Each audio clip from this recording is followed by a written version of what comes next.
नमस्ते मेरे प्यारे दोस्तों, स्वागत है आपका अपना YouTube channel motive happy study पर। सभी प्रतियोगी परीक्षाओं के लिए एक शानदार नया बुक आया है। जितना भी कॉम्पिटिटिव एग्जाम होता है, चाहे वो SSC, railway, Bihar SSC, Bihar police दरोगा, बिहार टीचर या तो बीपीएससी, इन सभी परीक्षाओं में जीके जीएस का जो प्रश्न आता है वो सभी एनसीईआरटी क्लास 6 से 12 तक का प्रश्न पूछा जाता है। और इस बुक में एनसीईआरटी क्लास 6 से 12 तक का सभी महत्वपूर्ण प्रश्नों का सब्जेक्ट वाइज शानदार कलेक्शन है। इसलिए आप किसी भी कॉम्पिटिटिव एग्जाम की तैयारी करते हैं और जीके जीएस में शानदार एक्सेलेंट करना चाहते हैं तो इस बुक के सभी प्रश्नों को सिस्टमेटिक ढंग से जानना बेहद ज़रूरी है। तो चलिए शुरू करते हैं। और ये इस बुक का क्लास 6 है। जो पीछे का क्लास नहीं देखें वो प्ले लिस्ट में जाकर ज़रूर देख लीजिएगा। तो आज का पहला क्वेश्चन है कि अस्थाई बंदोबस्त के संबंध में निम्नलिखित कथनों पर विचार करें। तो पहला कथन है कि अस्थाई बंदोबस्त का लाभ प्रारंभ में कंपनी को मिला, मगर बाद में उन्हें जमींदारों की अपेक्षा कम लाभ प्राप्त हुआ। और इसमें पूछा क्या है कि असत्य कथन का चयन करें। ठीक है, असत्य कथन का यानी कि गलत कथन इसमें से कौन सा है ये बताना है। ठीक है, तो पहला क्या है, अस्थाई बंदोबस्त का लाभ जो है प्रारंभ में कंपनी को मिला, मगर बाद में उन्हें जमींदारों की अपेक्षा कम लाभ प्राप्त हुआ। ये अस्थाई बंदोबस्त के बारे में ये सही है। ठीक है, ये कथन असत्य नहीं है, मतलब ये सही है। ठीक है, फिर दूसरा क्या है कि अस्थाई बंदोबस्त की रकम ज़्यादा होने के कारण कई जमींदारों की जमींदारी राजस्व चुकाने में विफल होने के कारण छीन ली गई। ये भी सही है। ठीक, एक बार फिर समझिए, अस्थाई बंदोबस्त की रकम ज़्यादा होने के कारण कई जमींदारों की जमींदारी राजस्व चुकाने में विफल होने के कारण छीन ले गई थी। ये सही है अस्थाई बंदोबस्त के संबंध में। फिर तीसरा क्या है, किसानों के लिए यह व्यवस्था दमनकारी सिद्ध हुई क्योंकि लगान की रकम बहुत ज़्यादा थी और ज़मीन पर उसका अधिकार सुरक्षित नहीं था। तो ये भी अस्थाई बंदोबस्त के बारे में ये सही है। ठीक है, किसानों के लिए ये व्यवस्था दमनकारी सिद्ध हुई क्योंकि लगान की रकम काफ़ी ज़्यादा थी और उसका ज़मीन पर अधिकार सुरक्षित नहीं था। तो ये भी सही है। पूछा था कि असत्य कथन, तो इसमें से कोई भी असत्य कथन नहीं है। तो इसका आंसर क्या आ जाएगा, ऑप्शन नंबर डी। सभी प्रश्न अति महत्वपूर्ण है, इसलिए प्रश्न को ध्यान से समझना है और इसे याद करना है। ठीक है, ये काफ़ी महत्वपूर्ण प्रश्न है। यही सब प्रश्न है जो कि आप एग्जाम में देते हैं तो कुछ प्रश्न छूट जाता है जो आपसे, और कहते हैं कि अरे ये क्वेश्चन तो आप कभी नहीं पढ़े थे। वो सभी प्रश्न जो है ये यहीं से रहता है। इसलिए इस बुक के सभी प्रश्नों को अगर आप जान लेते हैं तो एक भी क्वेश्चन आपका एग्जाम में नहीं छूटेगा, ये ध्यान रखना है। ठीक है, अब यहाँ अस्थाई बंदोबस्त के बारे में क्वेश्चन आया था। ठीक है, ये तो समझ लिए। ठीक है, और अस्थाई बंदोबस्त से और भी क्वेश्चन पूछा जाता है एग्जाम में। जैसे अस्थाई बंदोबस्त का जनक किसे कहा जाता है, यानी कि अस्थाई बंदोबस्त का ये लागू किसने किया था, शुरुआत किसने किया था, तो कॉर्नवालिस ने किया था 1793 ईस्वी में। ठीक है, ये याद रखना है, 1793 में लॉर्ड कॉर्नवालिस ने अस्थाई बंदोबस्त को लागू किया था। और अस्थाई ये जो कॉर्नवालिस है ये 1786 से 1793 तक ये बंगाल के गवर्नर जनरल था। ठीक है, ये भी ध्यान रखना है। और 1786 से 1793 तक था और 1793 में ही अस्थाई बंदोबस्त को इसने लागू किया था। अब इस टाइप के कुछ प्रश्न जो कि आपको कन्फ्यूजन कर सकता है। ठीक है, जैसे अस्थाई बंदोबस्त का जनक लॉर्ड कॉर्नवालिस है। एक क्वेश्चन आता है स्थानीय स्वशासन का जनक किसे कहा जाता है, तो स्थानीय स्वशासन का जनक है रिपन, है ना, लॉर्ड रिपन है, जिसका कार्यकाल 1880 से 84 तक था। लॉर्ड रिपन वही है जिनके समय में भारत में नियमित जनगणना की शुरुआत हुआ था, है ना, और प्रथम कारखाना अधिनियम जो 1881 में लागू हुआ था ये रिपन के समय हुआ था। यही रिपन है, स्थानीय स्वशासन का जनक रिपन को कहा जाता है। ठीक है, तो अस्थाई बंदोबस्त का जनक लॉर्ड कॉर्नवालिस को कहा जाता है। इस दोनों में कन्फ्यूजन ना हो और याद भी रहे तो कैसे याद रखना है, देखिए अस्थाई बंदोबस्त 42 है ना, 42 कॉर्नवालिस है ना, तो इसे याद रख लेना। इसे अस्थाई बंदोबस्त यानी 42, बंदोबस्त 42 यानी अस्थाई बंदोबस्त का जनक कॉर्नवालिस हो गया और स्थानीय स्वशासन का जनक ये लॉर्ड रिपन हो जाएगा। ठीक है, और एक है रैयतबाड़ी व्यवस्था। तो रैयतबाड़ी व्यवस्था की शुरुआत किसने किया था, है ना, रैयतबाड़ी व्यवस्था किसने लागू किया था, तो इस किया था थॉमस मुनरो, है ना, थॉमस मुनरो भी बोला जाता है, थॉमस मुनरो ने किया था। रैयतवाड़ी व्यवस्था लागू किया था थॉमस मुनरो ने। और एक है महालवाड़ी व्यवस्था, तो महालवाड़ी व्यवस्था किसने लागू किया? तो होल्ट मैकेंजी ने किया था। ठीक है, होल्ट मैकेंजी ने। रैयतवाड़ी व्यवस्था थॉमस मुनरो ने और महालवाड़ी व्यवस्था होल्ट मैकेंजी ने। अब महालवाड़ी व्यवस्था को ऐसे याद कर लिए रिलेट करके, देखिए रैयतवाड़ी व्यवस्था तो थॉमस मुनरो हो गया, महालवाड़ी में देखिए लो का वॉइस आ रहा है, और इसके जो लागू किया था उसमें भी देखिए होल्ट मैकेंजी, होल्ट यानी कि लो इसमें भी आ रहा है वॉइस। ठीक है, तो ऐसे आपको रिलेट हो जाएगा, तो ताकि आपको रैयतवाड़ी व्यवस्था और महालवाड़ी व्यवस्था में कन्फ्यूजन नहीं होगा। महालवाड़ी जैसे आएगा तो आप थॉमस मुनरो नहीं टिक करेंगे, क्योंकि महालवाड़ी में लो वाला आप खोजेंगे। ठीक है, तो थोड़ा सा यहाँ पर क्लियरिटी रहेगा कि महालवाड़ी व्यवस्था लागू किया होल्ट मैकेंजी ने, है ना। महालवाड़ी, महाल में लो आ रहा है, होल्ट मैकेंजी ने किया था। ठीक है, तो ये ध्यान रखना है। तो महालवाड़ी व्यवस्था की शुरुआत किसने किया था? होल्ट मैकेंजी, होल्ट मैकेंजी ने किया था। और रैयतवाड़ी व्यवस्था की शुरुआत किया, लागू किया था थॉमस मुनरो,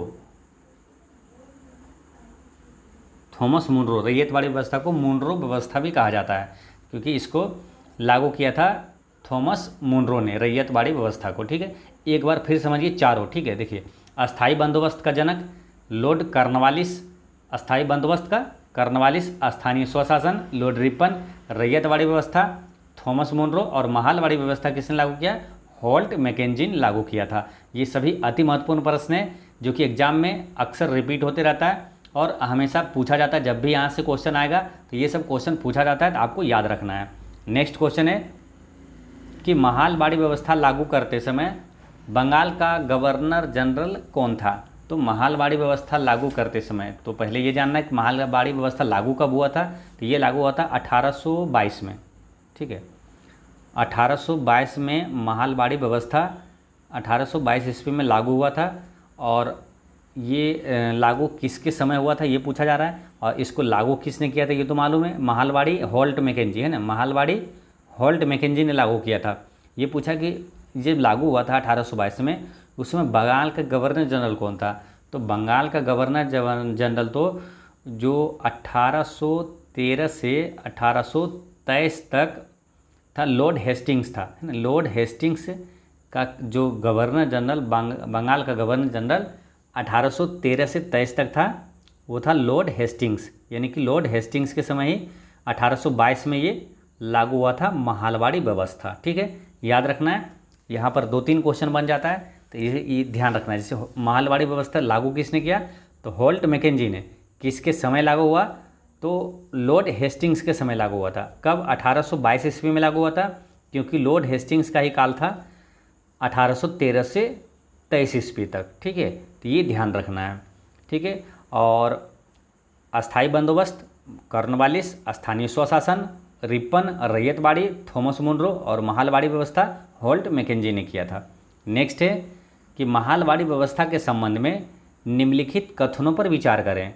तो पहला कथन क्या है, और इसमें पूछा क्या? सत्य कथन का चयन करना है। पहला क्या है? अलेक्जेंडर रीड ने इसे पहली बार लागू किया था, ये सही है। अलेक्जेंडर रीड ने इसे लागू किया था, ये गलत है ना। महालवाड़ी व्यवस्था ये गलत है कि अलेक्जेंडर रीड ने इसे पहली बार लागू किया था, ये गलत है, क्योंकि महालवाड़ी व्यवस्था तो होल्ट मैकेंजी ने लागू किया था ना। होल्ट मैकेंजी ने महालवाड़ी व्यवस्था लागू किया था, तो ये गलत हो जाता है। दूसरा क्या है? यह व्यवस्था महाल जो गांव का समूह होता था उससे की जाती थी।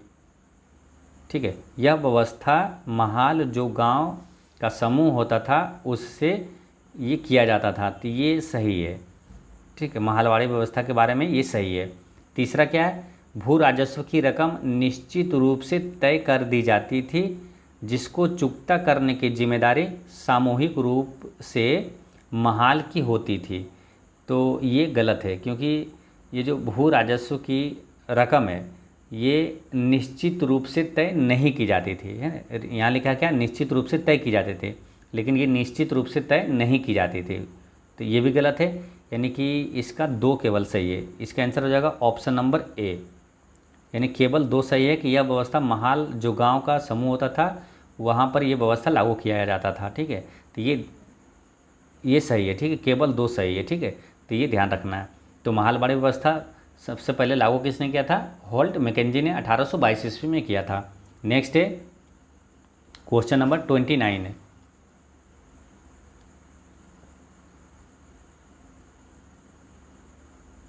रैयतवाड़ी व्यवस्था के संबंध में निम्नलिखित कथनों पर विचार करें। तो रैयतवाड़ी व्यवस्था के बारे में निम्नलिखित कथनों पर विचार करें और सत्य कथन का चयन करें। ठीक है, तो पहला क्या है? रैयतवाड़ी व्यवस्था के बारे में पूछा है। तो रैयतवाड़ी व्यवस्था के बारे में पहले क्या है कि सबसे पहले कैप्टन अलेक्जेंडर रीड ने इस व्यवस्था को लागू किया, ये सही है। रैयतवाड़ी व्यवस्था के बारे में ये सही है, क्योंकि देखिए रैयतवाड़ी व्यवस्था जिसे मुनरो व्यवस्था भी कहा जाता है, तो रैयतवाड़ी व्यवस्था हम लोग को मालूम है कि इसका जो लागू किया था थॉमस मुनरो ने। लेकिन रैयतवाड़ी व्यवस्था सबसे पहले कैप्टन अलेक्जेंडर रीड के द्वारा टीपू सुल्तान से जीते हुए इलाकों में आजमा कर देखा था। ये अलेक्जेंडर रीड ने आजमा कर देखा था। ठीक है, लेकिन वो सफल नहीं हुआ था, लागू नहीं हुआ था। बाद में थॉमस मुनरो ने इस व्यवस्था को विकसित किया और धीरे धीरे पूरे दक्षिणी भारत में यही व्यवस्था लागू कर दी गई। ठीक है, तो ये ध्यान रखना है। तो सबसे पहले आजमा कर देखा था ये अलेक्जेंडर रीड ने, तो ये सही है। दूसरा क्या है? भू राजस्व वसूलने की व्यवस्था किसी संस्था या जमींदारों से ना करके सीधे रैयतों से किया जाता था। ठीक है, भू राजस्व वसूलने की व्यवस्था किसी संस्था या जमींदारों से ना करके सीधे रैयतों से किया जाता था, ये भी सही है। ठीक है, तो इसका आंसर क्या हो जाएगा? 1 और 2 दोनों सही है। ठीक है, तो इसका आंसर हो जाएगा ऑप्शन नंबर सी। ठीक है, तो ये ध्यान रखना है ना, ऑप्शन नंबर सी इसका करेक्ट आंसर है। और रैयतवाड़ी व्यवस्था को थॉमस मुनरो ने 1820 में है ना संपूर्ण मद्रास में लागू किया था, ये ध्यान रखना है। ठीक है, रैयतवाड़ी व्यवस्था को किसने लागू किया? तो थॉमस मुनरो ने। कब? 1820 में। और कहाँ? पूरे जो संपूर्ण मद्रास में इसे लागू किया था। ठीक है, रैयतवाड़ी व्यवस्था लागू करते समय बंगाल का गवर्नर जनरल कौन था? देखिए 1820 में लागू हुआ था, तो और 1813 से 23 तक कौन था? लॉर्ड हेस्टिंग्स था। ठीक है, 1813 से 23 तक बंगाल का गवर्नर जनरल लॉर्ड हेस्टिंग्स था। तो अगर पूछा जाए, जैसे पीछे क्वेश्चन आया था ना कि महालवाड़ी व्यवस्था लागू करते समय बंगाल का गवर्नर जनरल कौन था, तो लॉर्ड हेस्टिंग्स था, क्योंकि इसका काल 1813 से 23 तक है। तो उसी प्रकार ये भी हो जाएगा लॉर्ड हेस्टिंग्स, क्योंकि 1820 में ये लागू हुआ था रैयतवाड़ी व्यवस्था। यानी कि ऐसे समझिए कि महालवाड़ी व्यवस्था और रैयतवाड़ी व्यवस्था ये दोनों लॉर्ड हेस्टिंग्स के समय ये लागू हुआ था। ठीक है, तो ये ध्यान रखना है। रैयतवाड़ी व्यवस्था 1820 में और महालवाड़ी व्यवस्था लागू हुआ था 1822 ईस्वी में, और लॉर्ड हेस्टिंग्स का कार्यकाल था 1813 से 23 ईस्वी तक। नेक्स्ट क्वेश्चन है,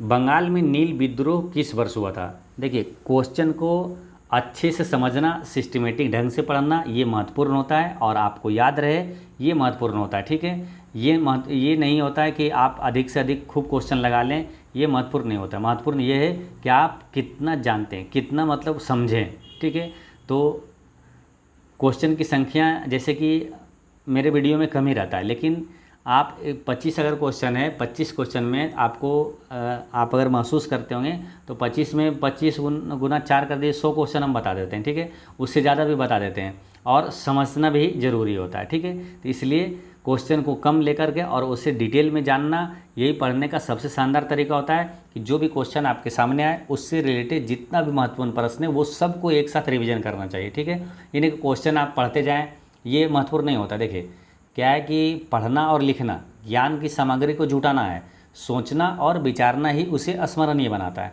इसलिए कोई भी क्वेश्चन आए तो उसके बारे में आप चिंतन करें, है उसको सोचना है कि ये क्वेश्चन कहाँ से आया है, इस क्वेश्चन से और रिलेटेड कौन सा क्वेश्चन है, और इस टाइप के क्वेश्चन और कौन सा पूछा गया है, कन्फ्यूजन वाला इसके साथ कौन सा प्रश्न है। सबको सिस्टमेटिक ढंग से, यही पढ़ने का शानदार तरीका होता है, जो कि इस तरह से अगर आप पढ़ते हैं तो ये 4 या 6 महीने की पढ़ाई आपको 10 दिन में या तो 15 दिन में आपकी पढ़ाई हो जाती है। ये होता है पढ़ने का तरीका, शानदार तरीका। ठीक है, तो इसी तरह से आपको अपने रूम में भी पढ़ना है। ठीक है, जब भी कोई क्वेश्चन आए तो उससे रिलेटेड जितना भी प्रश्न होता है, महत्वपूर्ण प्रश्न जो एग्जाम में पूछा जाता है, कन्फ्यूजन वाला प्रश्न है, सबको एक साथ रिवीजन करना है। ठीक है, तो चलिए देखते हैं ये क्वेश्चन क्या है कि बंगाल में नील विद्रोह किस वर्ष हुआ। तो बंगाल में नील विद्रोह हुआ था 1859 में। ठीक है, अब यहाँ महत्वपूर्ण क्वेश्चन ये पूछ लिया जाएगा अगर कि नील विद्रोह कहाँ हुआ था, तो बंगाल में हुआ था। कब हुआ, तो 1859 में हुआ था। अच्छा, बंगाल में नील विद्रोह का नेतृत्व किसने किया था। तो बंगाल में नील विद्रोह का नेतृत्व दिगंबर विश्वास और विष्णु विश्वास ने किया था। काफ़ी महत्वपूर्ण क्वेश्चन है, इसे याद रखना है, कई बार एग्जाम में पूछा गया है। बंगाल में नील विद्रोह का नेतृत्व किसने किया, दिगंबर विश्वास और विष्णु विश्वास ने किया था। ठीक है, अब डायरेक्ट विद्रोह से क्वेश्चन डायरेक्ट पूछ लिया जाता है कि ये विद्रोह कहाँ हुआ था। जैसे पूछ लिया जाएगा कि पावना विद्रोह कहाँ हुआ, मोपाला विद्रोह कहाँ हुआ, तो ये चीज़ें याद रखना है आपको। ठीक है, तो कुछ अति महत्वपूर्ण जो विद्रोह है आपको याद करवाते हैं यहाँ पर कि ये सब विद्रोह कहाँ हुआ था। ठीक है, जैसे पावना विद्रोह कहाँ हुआ, तो बंगाल में हुआ था। पावना विद्रोह बंगाल में हुआ था, नील विद्रोह भी बंगाल में हुआ, पागलपंथी विद्रोह भी बंगाल में हुआ था। ठीक है, अब देखिए पावना विद्रोह बंगाल में हुआ था। पावना विद्रोह का नेतृत्व किसने किया था, सुरेंद्रनाथ बनर्जी और आनंद बोस ने किया था। ठीक है, इसको दिमाग में नोट करते जाना है, सारे अति महत्वपूर्ण प्रश्न है। ठीक है, इसे याद रखना है, ये सब एग्जाम की दृष्टि से काफ़ी महत्वपूर्ण है और 100% संभावित कोई भी एग्जाम में अक्सर ये सब पूछे जाने वाला पूछा जाएगा क्वेश्चन। ठीक है, ये सब अति महत्वपूर्ण प्रश्न है, इसलिए याद रखना है। पागलपंथी विद्रोह कहाँ हुआ था, बंगाल में हुआ था। पागलपंथी विद्रोह का नेतृत्व किसने किया था, तो करम शाह ने किया था। ठीक है, इसे याद ऐसे रख लीजिए कि पागल हो गया बेचारा, उसका कर्म खराब था। ठीक है, पागल हो गया वो क्योंकि उसका कर्म खराब था, यानी पागलपंथी विद्रोह का नेतृत्व करम शाह ने किया था। ठीक है, तो ये ध्यान रखना, याद रहेगा आपको। पागलपंथी विद्रोह का नेतृत्व, जैसे ऑप्शन देखिएगा दिमाग में आ जाएगा कि करम शाह, उसका कर्म खराब था, वो पागल हो गया।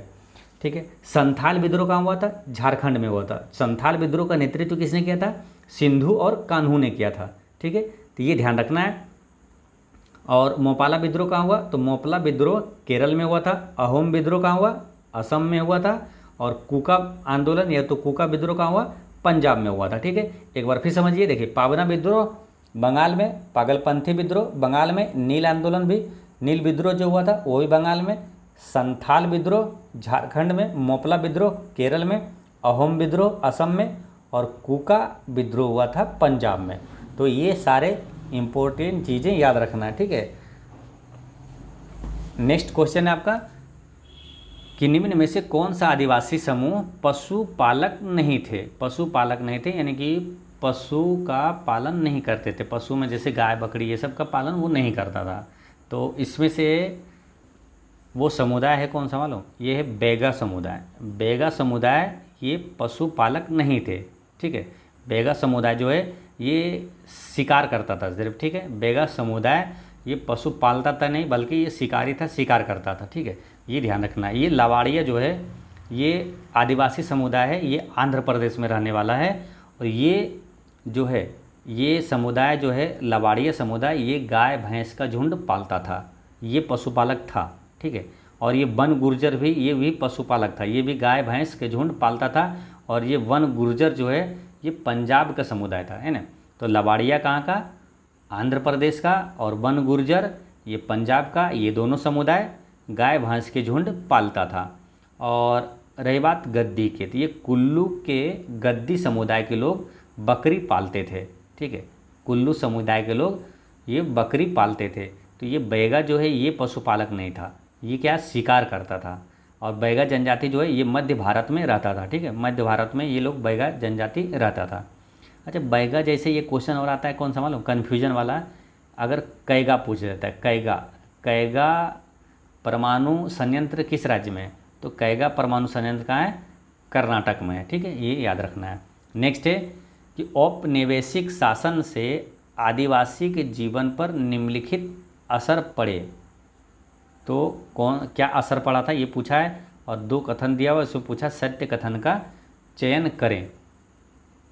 तो पहला क्या है कि आदिवासी मुखियाओं से उनका मालिकाना हक और शासकीय शक्तियां छीन ली गई और उन्हें ब्रिटिश अधिकारियों द्वारा बनाए गए नियम को मानने के लिए बाध्य कर दिया गया। तो इसमें थोड़ी सी गलती है, क्या कि आदिवासी मुखियाओं से उनका मालिकाना हक ये छीना नहीं था, मानो पहले शासकीय शक्तियाँ छीनी गई थी, लेकिन कई गांवों पर ज़मीन का मालिकाना हक उसे दिया गया। कई गांवों पर ज़मीन का मालिकाना हक आदिवासी मुखियाओं को दिया गया, परंतु शासकीय शक्तियाँ छीन ली गई थी। ये सही है, लेकिन ये जो मालिकाना हक छीन लिया ये गलत है। मालिकाना हक उसे मिला था, तो ये गलत हो जाता है। ठीक है। फिर दूसरा क्या है, घुमंतु काश्तकारों को एक स्थान पर रहने के लिए बाध्य करने का प्रयास किया जाने लगा। ये सही है, क्योंकि जो औपनिवेशिक शासन से ये क्या था, घुमंतु काश्तकारों को एक स्थान पर रहने के लिए बाध्य करने का प्रयास किया जाने लगा। यानी कि एक स्थान पर रहेगा तो इसका जो वो लोग शोषण करते थे, इससे लाभ उठाते थे, ताकि उसे लाभ हमेशा मिलते रहे, कंटिन्यू। ठीक है। इसलिए वो चाहते था कि वो एक ही जगह एक स्थान पर रहने के लिए बाध्य करने का प्रयास किया जाने लगा। ठीक है। तो ये 2 वाला सही है केवल, यानी कि इसका आंसर हो जाएगा केवल 2। ऑप्शन नंबर बी इसका करेक्ट आंसर है। नेक्स्ट क्वेश्चन है कि आदिवासी विद्रोह तथा उनके घटित होने का वर्ष का मिलान करें। यानी कि ये जो संथाल विद्रोह हुआ ये कब हुआ था, तो संथाल विद्रोह हुआ था 1855 में हुआ था। ठीक है। और कोल विद्रोह जो है ये हुआ था, कोल विद्रोह हुआ था 1831 में, और वर्ली विद्रोह हुआ था 1940 में। ठीक है। यहाँ ऑप्शन में 1940 दिया है, कहीं 1945 में भी हुआ था, तो यहाँ के हिसाब से 1940 इसका है। और बस्तर विद्रोह हुआ था 1910 में। ठीक है। बस्तर विद्रोह का हुआ था 1910 में, तो याद रखना है। संथाल विद्रोह 1855 में, कोल विद्रोह 1831 में, बर्ली विद्रोह 1940 में, और बस्तर विद्रोह कब हुआ था, 1910 में हुआ था। तो ये इस भी याद रख लेना है। और ये विद्रोह कहाँ हुआ था ये पूछा जाएगा, और ये विद्रोह का नेतृत्व किसने किया था ये भी पूछा जाता है। तो काफ़ी महत्वपूर्ण है। वर्ष से ज़्यादा आपसे ज़्यादा क्वेश्चन रिपीट होता है कि ये विद्रोह कहाँ हुआ था और इसका नेतृत्व किसने किया था। जैसे संथाल विद्रोह ये कहाँ हुआ था, तो ये मालूम है आपको, ये कहाँ हुआ था, झारखंड में। संथाल विद्रोह झारखंड में हुआ था, और इसका नेतृत्व सिंधु और कान्हू ने किया था। संथाल विद्रोह का नेतृत्व सिंधु एवं कान्हू ने किया था। कोल विद्रोह कहाँ हुआ था, तो कोल विद्रोह भी झारखंड में हुआ था। ठीक है। और कोल विद्रोह का नेतृत्व किसने किया था, बुधु भगत ने किया था, है ना, बुधु भगत। कोल विद्रोह का नेतृत्व बुधु भगत ने किया था। अच्छा, बर्ली विद्रोह कहाँ हुआ था, तो बर्ली विद्रोह हुआ था महाराष्ट्र में। बर्ली विद्रोह महाराष्ट्र में हुआ था, और इसका जो नेतृत्व किया था वो था बख्त खां, है ना। बर्ली विद्रोह का नेतृत्व बख्त खां किया था। ठीक है। बर्ली वक्त खां, बर्ली का बख्त खां, बर्ली विद्रोह का नेतृत्व बख्त खां ने किया था। फिर बस्तर विद्रोह, ये बस्तर विद्रोह हुआ था कहाँ मालूम, छत्तीसगढ़ में हुआ था, है ना। बर्ली विद्रोह है कहाँ, महाराष्ट्र में, और बस्तर विद्रोह है बस्तर छत्तीसगढ़, बस्तर छत्तीसगढ़, बस्तर विद्रोह छत्तीसगढ़ में हुआ था। और इसका नेतृत्व किया था गुंडाधुर, है ना, व्यक्ति का नाम था गुंडाधुर। ठीक है। गुंडाधुर ने बस्तर विद्रोह का नेतृत्व किया था। एक बार फिर समझ लीजिए। देखिए, संथाल विद्रोह का नेतृत्व सिंधु एवं कान्हू ने किया था। कोल विद्रोह का नेतृत्व बुधु भगत, और बर्ली विद्रोह का नेतृत्व जनरल बख्त खां, और बस्तर विद्रोह का नेतृत्व गुंडाधुर ने किया था, है ना। तो ये याद रखना है। इस तरह इसका आंसर क्या हो जाएगा मालूम, ऑप्शन नंबर सी इसका करेक्ट आंसर है। नेक्स्ट क्वेश्चन है कि बिरसा मुंडा के संदर्भ में निम्नलिखित कथनों पर विचार करें। तो और उसमें पूछा है कि सत्य कथन का चयन करें। तो बिरसा मुंडा के बारे में क्या है, बिरसा मुंडा समाज में सुधार के पक्षधर थे, ये सही है। वे एक स्थान पर टिककर खेती करने, समूह में रहने और मदिरा पान से युवाओं को दूर रहने की सलाह दिए, ये भी सही है ना। बिरसा मुंडा ये अच्छे व्यक्ति थे। ठीक है।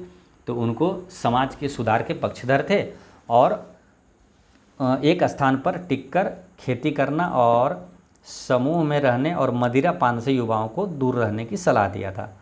फिर क्या है दूसरा, कि वे जनेऊ धारण करते थे और शुद्धता वो दया पर जोर देते थे, ये भी सही है बिरसा मुंडा के बारे में, यानी दोनों सही है। इसका आंसर क्या आ जाएगा, 1 और 2 दोनों इसका सही है। ठीक है। तो याद रखना है कि बिरसा मुंडा समाज में सुधार के पक्षधर थे। वे एक स्थान पर टिककर खेती एवं समूह में रहने और मदिरा पान से युवाओं को दूर करने की सलाह दिया था। और बिरसा मुंडा जनेऊ धारण करता था और शुद्धता वो दया पर जोर देते थे। ठीक है, तो ये ध्यान रखना है। ठीक है, अच्छा, बिरसा मुंडा से और भी कुछ क्वेश्चन इंपॉर्टेंट है जो कि एग्जाम में आता है। बिरसा मुंडा का जन्म कब हुआ था? 1875 में हुआ था। ठीक है, ये याद रखना है। कहाँ हुआ था? तो झारखंड के छोटा नागपुर में हुआ था ना, छोटा नागपुर पठार है, वहाँ पर इनका जन्म हुआ था। बिरसा मुंडा के गुरु का नाम क्या था?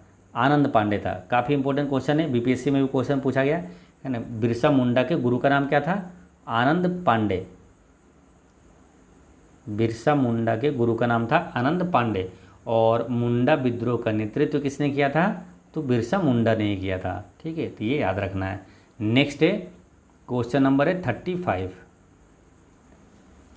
किस गवर्नर जनरल ने यह फैसला किया कि बहादुर शाह जफर आखिरी मुगल बादशाह होंगे? तो ये फैसला किसने किया था? तो लॉर्ड कैनिंग ने किया था। ठीक है, लॉर्ड कैनिंग ने ये फैसला किया कि गवर्नर जनरल, ये जो गवर्नर जनरल ये था लॉर्ड कैनिंग, ये फैसला किया था कि बहादुर शाह जफर ये आखिरी मुगल बादशाह होंगे। ठीक है, अब यहाँ पर कुछ इंपॉर्टेंट चीज़ें याद रखना है ताकि ये भी रिलेट होकर याद रहेगा। जैसे देखिए, बहादुर शाह जफर का जो है ना कार्यकाल था, शासनकाल था, वो कब से कब तक था? 1837 से 57 तक था। और लॉर्ड कैनिंग का कार्यकाल कब से कब तक था? 1856 से 62 तक था। ठीक है, अब यहाँ पर कुछ इंपॉर्टेंट क्वेश्चन याद रखना है कि भारत का प्रथम वायसराय कौन था? तो ये लॉर्ड कैनिंग ने ही था, है ना। 1858 का अधिनियम के तहत ये वायसराय बना था, है ना। तो 1858 के तहत ये वायसराय बना था। भारत का प्रथम वायसराय पूछे तो लॉर्ड कैनिंग ही था। ठीक है, याद रखना है। इसका कार्यकाल 1856 से 62 तक था।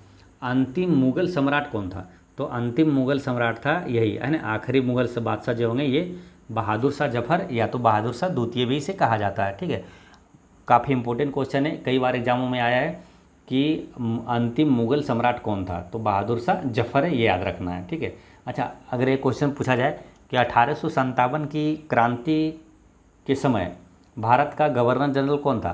तो कौन था? 1857 क्रांति कब? 1857 में हुआ, तो उस समय कौन था? लॉर्ड कैनिंग था, है ना, लॉर्ड कैनिंग था। तो ये भी याद रखना है। अब बात करते हैं किसका, यहाँ ऑप्शन में दिया हुआ है वारेन हेस्टिंग्स। वारेन हेस्टिंग्स से याद रखना क्या? द्वैध शासन को समाप्त किसने किया था? वारेन हेस्टिंग्स ने किया था। द्वैध शासन लागू किया था रॉबर्ट क्लाइव ने, और ये समाप्त किया था 1772 में। वारेन हेस्टिंग्स ने इसे समाप्त कर दिया गया था। लॉर्ड डफरिन की बात करें तो इनका कार्यकाल कब से कब तक मालूम? 1884 से 88 तक है। और इसी बीच में 1885 में भारतीय राष्ट्रीय कांग्रेस की स्थापना हुआ था।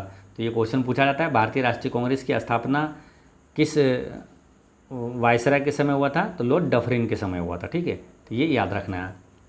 तो ये सारे इंपॉर्टेंट चीज़ें हैं, आपको हमेशा याद रखना है। नेक्स्ट क्वेश्चन है कि कंपनी द्वारा भारत में सुधार के नाम पर ईसाई धर्म को प्रोत्साहित करने के लिए निम्न में से कौन से कदम उठाए गए? और इसमें क्या है, 2 कथन दिया हुआ है, सत्य कथन का चयन करें। तो पहला क्या है कि 1830 के बाद कंपनी ने ईसाई मिशनरियों को जमीन व संपत्ति जुटाने की छूट दे दी। क्वेश्चन क्या है, एक बार फिर समझिए कि कंपनी द्वारा भारत में सुधार के नाम पर ईसाई धर्म को प्रोत्साहित करने के लिए कौन सा कदम उठाया? तो ईसाई धर्म को प्रोत्साहित करने के लिए 1830 के बाद कंपनी ने ईसाई मिशनरियों को जमीन व संपत्ति जुटाने की छूट दी थी, ये सही है। फिर 1850 में एक नया कानून बनाया गया जिसमें प्रावधान था कि अगर कोई भारतीय व्यक्ति ईसाई धर्म अपनाता है तो उसे पुरखों की संपत्ति पर पहले जैसा अधिकार मिलेगा, ये भी सही है। दोनों कथन इसका सही है। तो इसका आंसर हो जाएगा 1 और 2, दोनों इसका करेक्ट आंसर है, ऑप्शन नंबर सी। ठीक है, अब कुछ इंपॉर्टेंट क्वेश्चन यहाँ पर याद रखते हैं। ठीक है, जैसे कि ईसाई धर्म का पवित्र ग्रंथ कौन सा है? तो ईसाई धर्म का पवित्र ग्रंथ, ये सब क्वेश्चन पूछा जाता है, इसलिए आपको याद रखना है हमेशा, है ना। ईसाई धर्म का पवित्र ग्रंथ का नाम है बाइबिल। यहूदी धर्म का पवित्र ग्रंथ क्या है? तोरा, है ना, तोरा। डायरेक्ट क्वेश्चन पूछ लिया जाएगा कि तोरा क्या है ना। तो तोरा क्या है? यहूदी धर्म का पवित्र ग्रंथ का नाम है तोरा। पारसी धर्म का जो है धार्मिक ग्रंथ का नाम क्या है? जेंद अवेस्दा। जेंड अवेस्ता या तो जेंड अवेस्दा बोला जाता है। ठीक है, पारसी धर्म का पवित्र ग्रंथ है क्या? जेंड अवेस्ता, है ना। तो ये याद रखना है, काफ़ी इंपॉर्टेंट चीज़ें हैं। और सिखों का पवित्र ग्रंथ क्या है? गुरु ग्रंथ साहिब। हिंदुओं का सबसे प्राचीनतम ग्रंथ कौन सा है? वेद है। इस्लाम का धार्मिक ग्रंथ क्या है? कुरान है। ठीक है, तो ये याद रखना है। एक बार फिर समझिए, ईसाई धर्म का पवित्र ग्रंथ बाइबिल, यहूदी धर्म का पवित्र ग्रंथ तोरा, और पारसी धर्म का जो है धार्मिक ग्रंथ है जेंद अवेस्दा। सिखों का है गुरु ग्रंथ साहिब। हिंदुओं का सबसे प्राचीन ग्रंथ कौन सा है? वेद है। और इस्लाम का धार्मिक ग्रंथ क्या? कुरान है।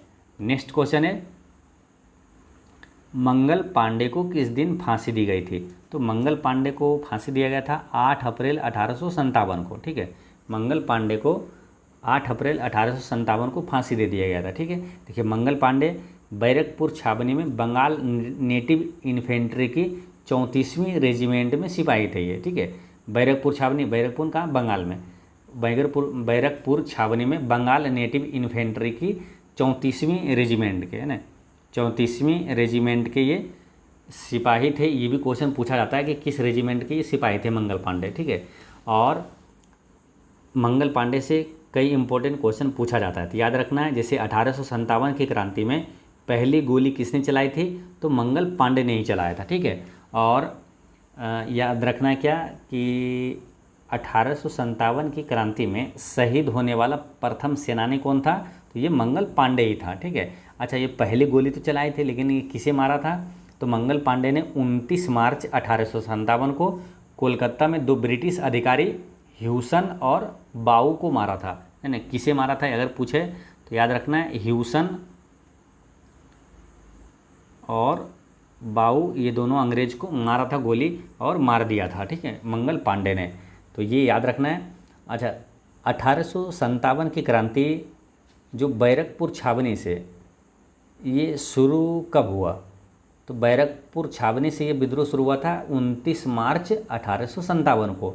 अगर जैसे डेट सहित दे दिया जाए कि 29 मार्च 1857 को, 1857 क्रांति कहाँ से शुरू हुआ? तो वो हो जाएगा कहाँ? बैरकपुर छावनी से। और अगर डेट दिया जाए कि 10 मई 1857 को 1857 की क्रांति कहाँ से शुरू हुआ था? तो मेरठ से शुरू हुआ था। ये याद रखना है, मेरठ यूपी से शुरू हुआ था।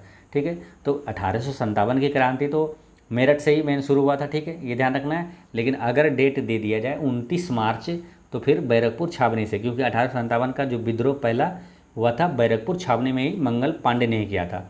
ठीक है, तो ये ध्यान रखना है। अच्छा, एक मंगल पांडे अभी जिंदा भी है, मालूम वो कौन है? तो बिहार का वर्तमान अभी शिक्षा मंत्री कौन है? तो मंगल पांडे ही है। ठीक है, करंट अफेयर में याद रखना है। नेक्स्ट क्वेश्चन है कि 1857 के विद्रोह के बागी और उनसे संबंधित क्षेत्र का मिलान करें। तो इसमें मिलान करना है नाना साहेब, है ना, नाना साहेब ये है कानपुर से। ठीक है, और बिरजिस कद्र जो है ये है, बिरजिस कद्र है लखनऊ से। ठीक है, और रानी अवंती बाई लोधी, ये रानी अवंती बाई लोधी हो जाएगा कहाँ? राजगढ़ से। और रानी लक्ष्मीबाई कहाँ हो जाएगा? झांसी से। ठीक है, 1857 के विद्रोह के बागी और उसका क्षेत्र जो है, नाना साहेब कानपुर से, और बिरजिस कद्र लखनऊ से, और रानी अवंती बाई लोधी राजगढ़ से, और रानी लक्ष्मीबाई का संबंध कहाँ से? तो झांसी से। ठीक है, तो इसका आंसर क्या हो जाएगा? ऑप्शन नंबर इसका डी इसका करेक्ट आंसर है। ठीक है, अब देखिए यहाँ से अति महत्वपूर्ण प्रश्न ये सब पूछा जाता है कि 1857 की क्रांति का नेतृत्व कहाँ से किसने किया था? तो जैसे बिहार से 1857 के विद्रोह का नेतृत्व किसने किया था? ये क्वेश्चन कितनी बार पूछा गया? अनगिनत है ना। बिहार के एग्जामों में, खुद बीपीएससी में भी कई बार एग्जाम में रिपीट हुआ है कि बिहार में है क्वेश्चन बहुत हल्का, लेकिन हमेशा रिपीट होते रहता है। बिहार में 1857 के विद्रोह का नेतृत्व किसने किया था? तो बाबू कुंवर सिंह ने किया था। याद रखना है, कुंवर सिंह ने किया था। अच्छा, कानपुर से 1857 की क्रांति का नेतृत्व किसने किया था? तो नाना साहेब ने किया था। कानपुर से किसने किया था? नाना साहेब ने किया था। और लखनऊ से किसने किया था? बेगम हजरत महल ने किया था। याद रखना है, बेगम हजरत महल ने किया था। और झांसी से किसने किया था? रानी लक्ष्मीबाई ने किया था। तो ये याद रखना है। नेक्स्ट है, विद्रोहियों के संबंध में निम्नलिखित कथनों पर विचार करें और सत्य कथन के बारे में पूछा है। ठीक है, तो पहला क्या है कि बहादुर शाह जफ़र को उनकी पत्नी के साथ निर्वासित कर रंगून के एक जेल में भेज दिया गया, जहां 1861 में उनकी मृत्यु हो गई। तो यहाँ पर गलती है थोड़ा, क्यों? क्योंकि बहादुर शाह जफ़र की मृत्यु 1861 में नहीं बल्कि 1862 में हुआ था। ठीक है, बहादुर शाह जफ़र यानी बहादुर शाह द्वितीय की मृत्यु 1862 में हुआ था, रंगून में ही हुआ था, लेकिन 1862 में हुआ था। ठीक है, तो ये ध्यान रखना है। तो ये गलत हो जाता है। ठीक है, ये कथन गलत हो गया। दूसरा क्या, 1858 में रानी लक्ष्मीबाई अंग्रेज़ों से लड़ते हुए वीर गति को प्राप्त हुए, ये सही है। ठीक है, ये सही है।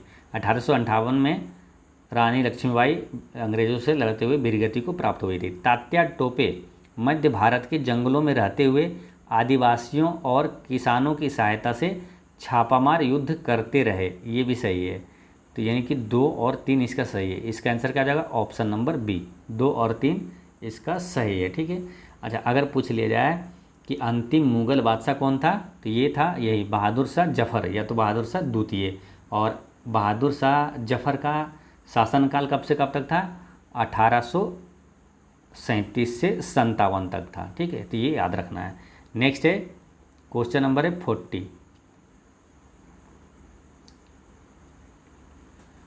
1857 के विद्रोह के बाद अंग्रेजों ने अपनी नीतियों में निम्नलिखित बदलाव लिए। 1857 के विद्रोह के बाद अंग्रेजों ने अपनी नीतियों में निम्नलिखित बदलाव लिए। तो क्या क्या बदलाव किया, और 3 कथन दिया हुआ, इसमें पूछा सत्य कथन को चुनिए। ठीक है, तो पहला क्या है कि ईस्ट इंडिया कंपनी के सारे अधिकार ब्रिटिश साम्राज्य के हाथ में सौंप दिए गए एवं एक परिषद का गठन किया गया और जिसे इंडिया काउंसिल कहा गया।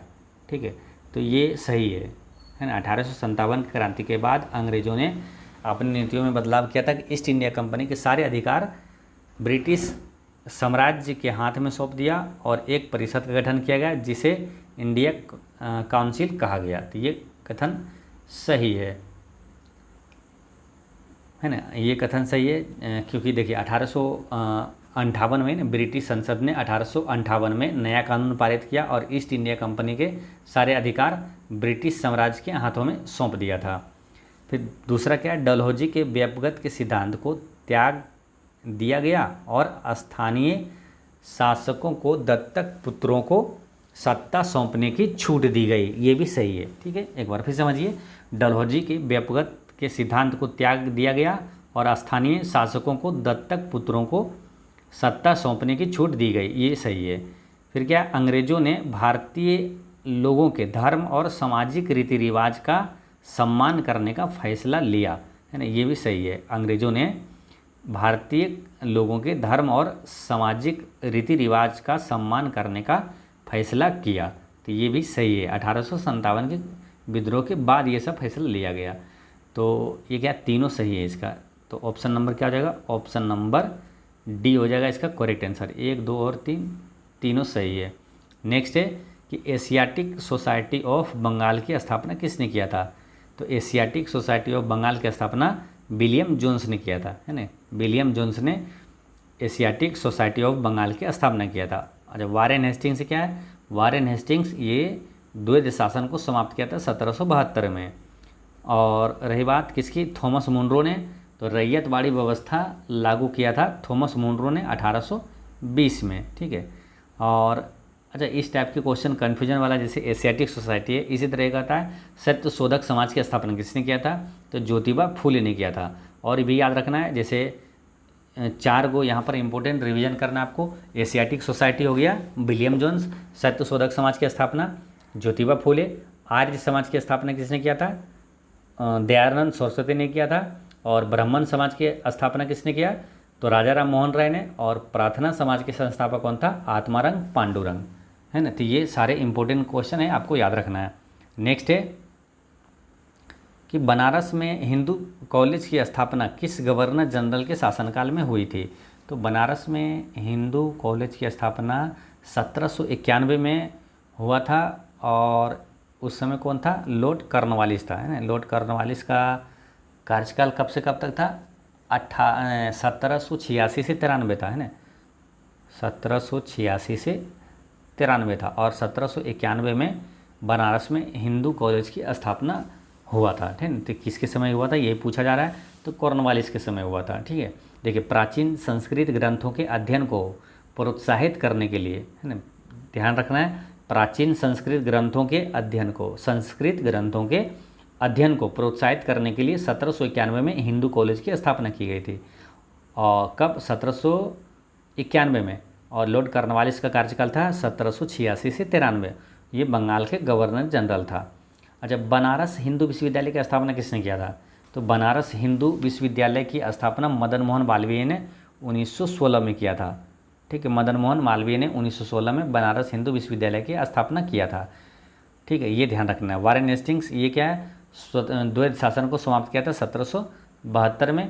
और सहायक संधि का जनक किसे कहा जाता है? लॉर्ड वेलेस्ली को। लॉर्ड वेलेस्ली ने खुद को बंगाल का सिर भी कहा था। नेक्स्ट है कि मैकाले के मिनट्स के आधार पर किस वर्ष अंग्रेजी शिक्षा का अधिनियम पारित किया गया? तो इसका करेक्ट आंसर है 1835 में, ठीक है। मैकाले के मिनट्स के आधार पर, ठीक है, मैकाले के मिनट्स के आधार पर, मिनट्स का मतलब होता है स्मरण पत्र, है ना, स्मरण पत्र। तो मैकाले के स्मरण पत्र के आधार पर 1835 में अंग्रेजी शिक्षा का अधिनियम पारित किया गया था, ठीक है। तो अगर क्वेश्चन ऐसे भी पूछा जाए कि किस गवर्नर जनरल ने भारत में अंग्रेजी को शिक्षा का माध्यम बनाया? तो कौन बनाया था? लॉर्ड विलियम बेंटिक ने, है, लॉर्ड विलियम बेंटिक ने बनाया था, ठीक है। ये ध्यान रखना है। अच्छा, भारत में अंग्रेजी शिक्षा का जनक किसे कहा जाता है? तो लॉर्ड मैकाले को कहा जाता है। अंग्रेजी शिक्षा का जनक लॉर्ड मैकाले को कहा जाता है ना। ये ध्यान रखना है। और एक चीज़ ध्यान रखना है कि 1835 में लॉर्ड मैकाले ने अपना प्रसिद्ध स्मरण पत्र, जिसे मिनट्स कहा गया है, तो अपना प्रसिद्ध स्मरण पत्र गवर्नर जनरल विलियम बेंटिक के समक्ष प्रस्तुत किया, जिसे लॉर्ड विलियम बेंटिक ने स्वीकार करते हुए अंग्रेजी शिक्षा अधिनियम 1835 पारित किया था। इसलिए ध्यान यहाँ पर कहा जाता है किसे? लॉर्ड मैकाले को भारत में अंग्रेजी शिक्षा का जनक कहा जाता है, ठीक है। ये ध्यान रखना। अच्छा, भारतीय शिक्षा का मैग्ना कार्टा किसे कहा जाता है? तो भारतीय शिक्षा का मैग्ना कार्टा वुड डिस्पैच को कहा जाता है ना, वुड डिस्पैच को। और भारत में वर्तमान अभी जो है शिक्षा मंत्री कौन है? तो धर्मेंद्र प्रधान है। नेक्स्ट क्वेश्चन है,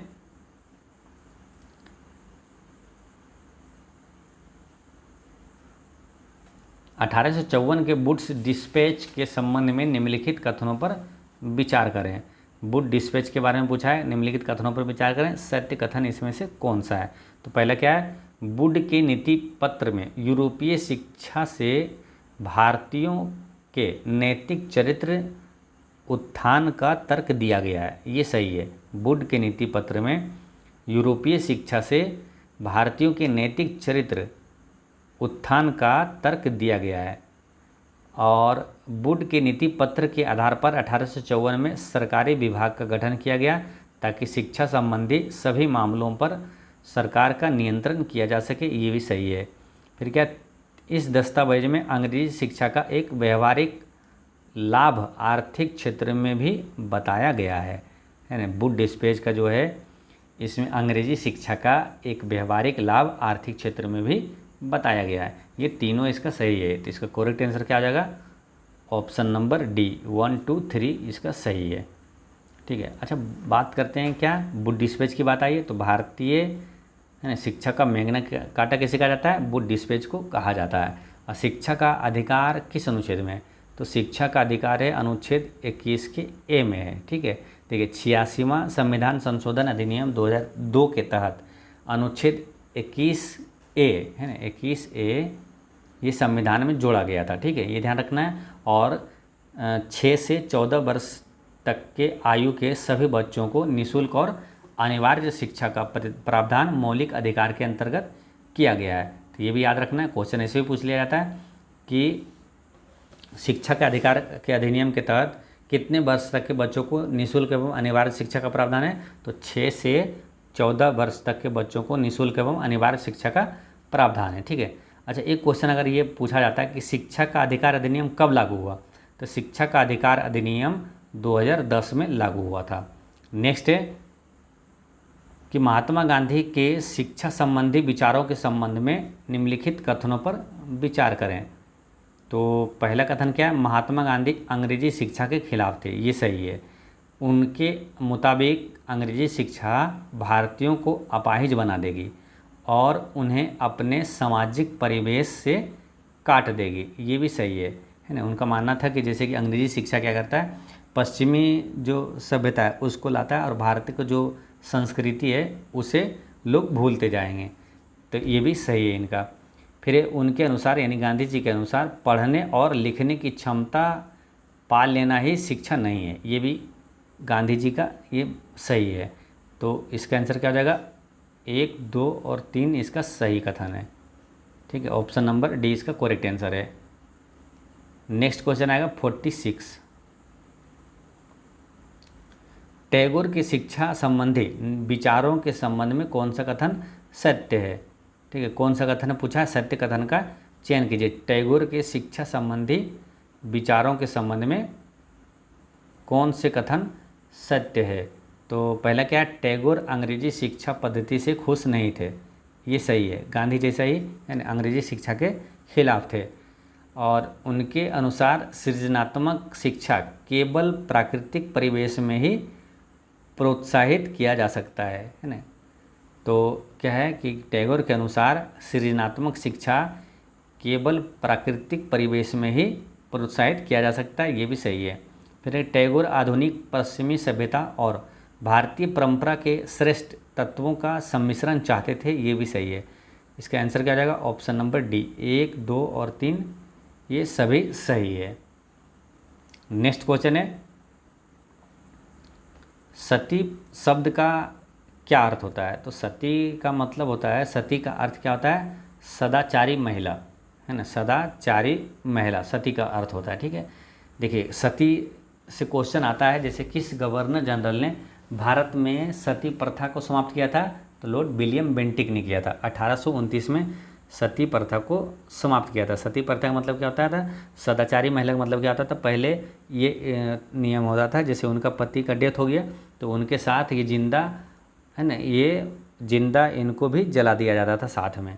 ठीक है, तो ये सती प्रथा था, तो इसका विरोध हुआ था और इसको समाप्त किया था लॉर्ड विलियम बेंटिक ने 1829 में। ठीक है, तो याद रखना है सती प्रथा को समाप्त किसने किया था, लॉर्ड विलियम बेंटिक ने। अगर इसी तरह कन्फ्यूजन वाला एक क्वेश्चन है, दास प्रथा को समाप्त किसने किया, तो लॉर्ड एलनबरो ने किया था। ठीक है, तो सती प्रथा का समाप्त किया विलियम बेंटिक ने है ना, और दास प्रथा को समाप्त किया था तो लॉर्ड एलनबरो ने 1843 में है ना, 1843 में। और लॉर्ड एलनबरो ने ही 1843 में सिंध पर भी कब्जा किया था, तो ये भी याद रखना है। नेक्स्ट है, राजा राम मोहन राय के संबंध में निम्नलिखित कथनों पर विचार करें। तो राजा राम मोहन राय के बारे में ये क्या है, 3 कथन दिया हुआ है, इसमें पूछा सत्य कथन का चयन करें। तो पहला क्या है, उन्होंने कोलकाता में ब्राह्मणों सभा की स्थापना किया था, तो ये सही है। कोलकाता में ये ब्राह्मण समाज की स्थापना किया था 1828 में। राजा राम मोहन राय पश्चिमी शिक्षा के प्रसार के पक्ष में थे, तो ये भी सही है ना। राजा राम मोहन राय पश्चिमी शिक्षा के प्रसार के पक्ष में थे, ये सही है। राजा राम मोहन राय ने विधवा महिलाओं के समर्थन में विधवा विवाह के पक्ष में कानून बनाने की मांग की, ये गलत है। तो इसका आंसर क्या हो जाएगा, ऑप्शन नंबर सी, 1 और 2 केवल इसमें सही है। ठीक है, अच्छा राजा राम मोहन राय की बात करें तो इससे कुछ इंपॉर्टेंट क्वेश्चन पूछा जाता है, आपको याद रखना है। जैसे राजा राम मोहन राय ने सती प्रथा के खिलाफ मुहिम छेड़ा था, ये ध्यान रखना है। और राजा राम मोहन राय को राजा की उपाधि किसने दिया था, अकबर द्वितीय ने दिया था ना। अकबर द्वितीय मुगल शासक अकबर द्वितीय ने दिया था। भारतीय पुनर्जागरण का जनक किसे कहा जाता है, तो भारतीय पुनर्जागरण का जनक राजा राम मोहन राय को कहा जाता है। ठीक है, ये याद रखना है। और संवाद कौमुदी समाचार पत्र के संपादक कौन है, तो राजा राम मोहन राय। काफ़ी इंपॉर्टेंट क्वेश्चन है, रेलवे एनटीपीसी इस बार एग्जाम हुआ था, उसमें पूछा गया था कि संवाद कौमुदी समाचार पत्र के संपादक कौन है, तो राजा राम मोहन राय है। ठीक है, तो ये याद रखना है। नेक्स्ट क्वेश्चन है 49। प्राचीन ग्रंथों का हवाला देकर किसने समाज सुधार की पहल प्रारंभ की? प्राचीन ग्रंथों का हवाला देकर, ठीक है, ये ध्यान रखना है। तो ये किसने समाज सुधार की पहल प्रारंभ की थी? तो राजा राम मोहन राय ने किया था। देखिए राजा राम मोहन राय क्या है, राजा राम मोहन राय ने सती प्रथा की समाप्ति के लिए जो रणनीति अपनाई उसे बाद के सुधारकों ने भी अपनाया था। ठीक है, ये ध्यान रखना है। ब्राह्मण समाज के स्थापना किसने किया था? राजा राम मोहन राय ने। कब? 1828 में किया था। और भारतीय पुनर्जागरण का जनक किसे कहा जाता है? तो राजा राम मोहन राय को कहा जाता है। नेक्स्ट है विधवा विवाह का कानून किस गवर्नर जनरल के शासनकाल में पारित किया गया था? तो देखिए पहले ये जानना है कि विधवा विवाह का कानून जो है, विधवा पुनर्विवाह अधिनियम, ये पारित कब हुआ था? 1856 में हुआ था। 1856 से 62 किसका कार्यकाल था? तो वो था लॉर्ड कैनिंग का। ठीक है, तो इसका आंसर क्या हो जाएगा? Lord Canning. लॉर्ड कैनिंग के समय ही, शासनकाल में ही विधवा विवाह का कानून ये पारित हुआ था। ठीक है, 1856 ईस्वी में। ठीक है, तो कुछ यहाँ चीज़ें ध्यान रखना है आपको। जैसे प्रसिद्ध सुधारक ईश्वर चंद्र विद्यासागर ने विधवा विवाह के पक्ष में प्राचीन ग्रंथों का हवाला दिया और सरकार ने उनका यह सुझाव मान लिया। फिर 1856 में विधवा विवाह के पक्ष में एक कानून पारित किया गया और इस समय भारत का जो गवर्नर जनरल कौन था? लॉर्ड कैनिंग था ना। लॉर्ड कैनिंग का कार्यकाल 1856 से 62 ईस्वी तक था। और अच्छा, विधवा पुनर्विवाह के पक्ष में किसने आंदोलन चलाया था? तो ईश्वर चंद्र विद्यासागर ने चलाया था। विधवा पुनर्विवाह के पक्ष में किसने आंदोलन चलाया था? ईश्वर चंद्र विद्यासागर ने। अच्छा, हिंदू विधवा पुनर्विवाह अधिनियम कब पारित हुआ?